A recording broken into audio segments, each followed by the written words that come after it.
આણંદના વલ્લભ વિદ્યાનગરમાં બેફામ કાર ચાલકે અકસ્માત સર્જ્યો। પૂરપાટ ઝડપે જતી કાર વીજડીપી સાથે ધડાકાભેર અથડાઈ। અકસ્માતમાં વીજડીપી તૂટીને કાર પર પડી।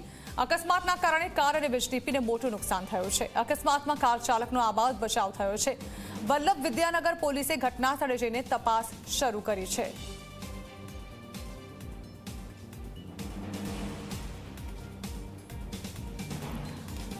तो आप જોઈ રહ્યા છો કે કારે અકસ્માત સર્જ્યો અને વીજડીપી જે છે તે કાર પર પડ્યું હતું। અકસ્માતમાં જોઈને તસવીરો જોઈને એવું લાગે કે કાર ચાલકની શું પરિસ્થિતિ હશે, પરંતુ સદનસીબે કાર ચાલકનો બચાવ થયો છે। અકસ્માતને કારણે આ કાર ધડાકાભેર વીજડીપી સાથે અથડાઈ હતી।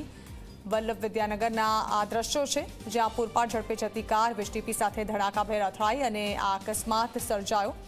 સમય સૂચકતા વાપરીને કાર ચાલક બહાર નીકળી ગયો। જો કે કારને મોટું નુકસાન થયું છે। સદનસીબે આ કાર જે સ્પીડમાં હંકારવામાં આવી રહી હતી તે વીજડીપી સાથે અથડાઈ, પરંતુ જો કોઈ લોકોને અડફેટે લીધા હોત તો મોટો અકસ્માત સર્જાઈ શક્યો હોય। તે પ્રકારના દ્રશ્યો જોઈને અંદાજો લગાવી શકાય તેમ છે। વધુ માહિતી સંવાદદાતા બુરહાન આપી રહ્યા છે। બુરહાન, અકસ્માતના દ્રશ્યો ચોંકાવનારા છે, જો કે એમાં સદનસીબે કાર ચાલકનો આબાદ બચાવ પણ થયો છે। ઘટના શું હતી જાણવા માંગીશું।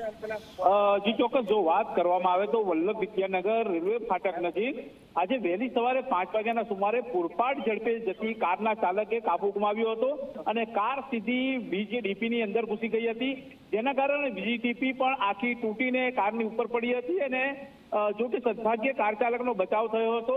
આ ઘટના બાદ આસપાસના લોકો પણ દોડી આવ્યા હતા અને તેઓએ કાર ચાલકને કારમાંથી બહાર કાઢ્યો હતો। પણ મહત્વની વાત એ છે કે કાર ચાલક જે રીતે અંદર ઘૂસી ગયો છે તે કેવી રીતે કાબુ ગુમાવ્યો અને તેની અત્યારે તો પોલીસ તપાસ કરી રહી છે અને MGVCL દ્વારા જે વીજ પોલ હતો એ ઉભો કરીને કારને બહાર કાઢીને આગળની કાર્યવાહી હાથ ધરી છે। જણાવ। જી બિલકુલ બુરહાન, આભાર।